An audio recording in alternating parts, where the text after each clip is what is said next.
50,000 বছরের রাস্তা হবে যার যার কবর থেকে হাসরের মাঠ। ফুলচেরাতে পুল হবে 30,000 বছরের রাস্তা। আমার উম্মতগুলো কিভাবে রে পায়ে হেঁটে তারা অতিক্রম করবে? বন্ধু নবী এমনি এমনি কাঁদেনি রে, নবী জানিয়ে দিয়েছে কাল কিয়ামতের ময়দানে উম্মতগুলো খালি পায়ে থাকবে, মাটি তো তামা থাকবে। ও বন্ধু, তাদের শরীরে কোনো পোশাক থাকবে না, উলঙ্গ অবস্থায় থাকবে।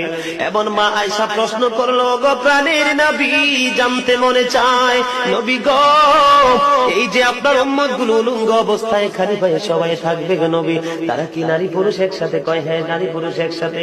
তারা কি কেউ কারো দিকে নজর দিবে না? এবার আমার নবী বলেছে, আয়েশা রে, কেমন করে নজর দেবে রে আয়েশা?